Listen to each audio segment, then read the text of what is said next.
Hi, thanks for joining us. For the past 9 years, Lifeteams has been going to the Namaya Valley Aboriginal community to spend time with the people there. This year was no exception.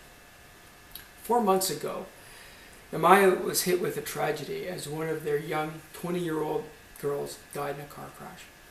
I'd gotten to know Maria over the past 9 years of visiting there, and the small community of 300 was devastated. So in June, Iona and I went to pick up some flowers to send to the memorial. The lady selling the flowers became interested in our story and eventually asked how she could help. Well, at the time, we really didn't know how she could help. So I left my name and my number and bought the flowers and walked away. 4 months later, 3 days before we were about to leave this year on our trip, my phone rings, and it's the lady from the florist shop. She says, "Hey, I've got something for you to send up to the kids in Namaya." So I dropped by the shop, picked up this box of 20 scarves that were handmade crochet scarves.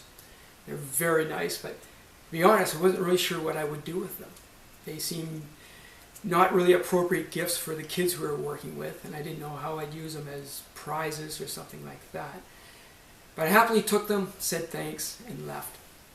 So over the course of the week, I was praying about what to do with these scarves and looking for opportunities to do something significant with them. And then I asked Phyllis, who is the band manager there and a good friend of mine.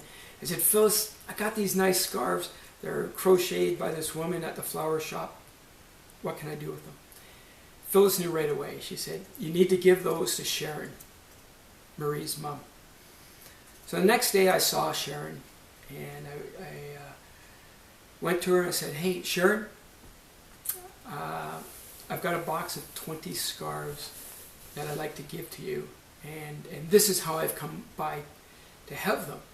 And Sharon opened up this box of beautiful scarves, and she looked at them, and she took one out, and she just started to cry. And she said before Marie died, she was learning how to crochet. And she got halfway through her first scarf that she was crocheting to give to her grandmother before she passed away. And through her tears, she told me that she would make sure that each of her family members would now get one of these hand-crocheted scarves made by a stranger in a florist shop in Abbotsford.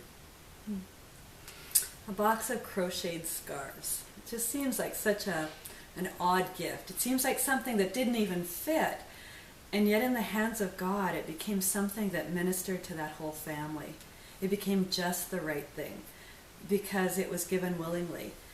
And God can take what we give willingly and do amazing things with them. We were reminded this weekend about the story of 5 loaves and 2 fishes, and how it just seemed like a ridiculous, almost inappropriate sort of thing to bring to this situation of a feeding of 5,000. It wasn't enough. It was too small. It wasn't going to go around to the crowd. And yet, in the hands of Jesus, it was more than enough. In the hands of Jesus, good things happened because someone just gave. We just want to say thank you to you. We want to say thank you for the years of involvement that you've had with us and with Lifeteams. We want to say thank you for believing in us. But more than that, we want to say thank you for giving your prayers, giving your finances, giving your love into the hands of God. And then He takes that and He multiplies it. There's 2 million teenagers in Canada. About 80% of them have nothing to do with the church. When you think about that, this little team of 10 students at Lifeteams just seems like a ridiculous thing to bring to the picnic. I mean, we're the stinky fishes. We're the 5 loaves and not much more.